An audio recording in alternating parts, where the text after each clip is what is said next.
ভিডিওটা স্কিপ না করে চলুন জেনে আসি বাঘার ঐতিহ্য মেলার কাহিনীটা। রাজশাহী শহরে থেকে প্রায় 41 কিলোমিটার পূর্ব দক্ষিণ বাঘা উপজেলা সদরে এটি অবস্থিত। রাজশাহী বাঘা শাহা মসজিদ ঐতিহাসিক 500 বছর আগে বাংলা স্বাধীন সুলতান নাসির উদ্দিন নুসরত শাহার মসজিদটি নির্মাণ করেন। তো যারা আমার চ্যানেলটি সাবস্ক্রাইব করেননি তো অবশ্যই আমার চ্যানেলটি সাবস্ক্রাইব করে সাথে থাকবেন। ধন্যবাদ। রাজশাহী বাঘা উপজেলা সদর নির্মিত মসজিদটি দীর্ঘ ও সময়ে তার সৌন্দর্য ধরে রেখেছে। এখন দর্শনার্থী সহ সাধারণের কাছে জনপ্রিয় হয়ে উঠেছে। গত বছরে 500 বছর পূর্ণ হয়েছে মসজিদটি। 50 টাকার পুরাতন নোটেও এই মসজিদটি ছাড়া আছে। মেলাটি অনেক দিন ধরেই বন্ধ ছিল, 2-4 বছর ধরে।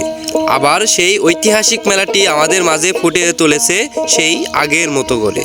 এই মেলাটিতে অশৃঙ্খলা যেন না হয় তার জন্য রয়েছে বাংলাদেশ আর্মি, পুলিশ, আনসার এবং আরও প্রশাসন।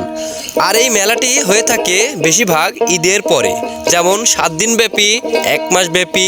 তো এবার আমাদের মেলাটি হচ্ছে 7 দিন ব্যাপী। আর এই মেলাটি ছোটোখাটোভাবে শুক্রবারে হয়ে থাকে।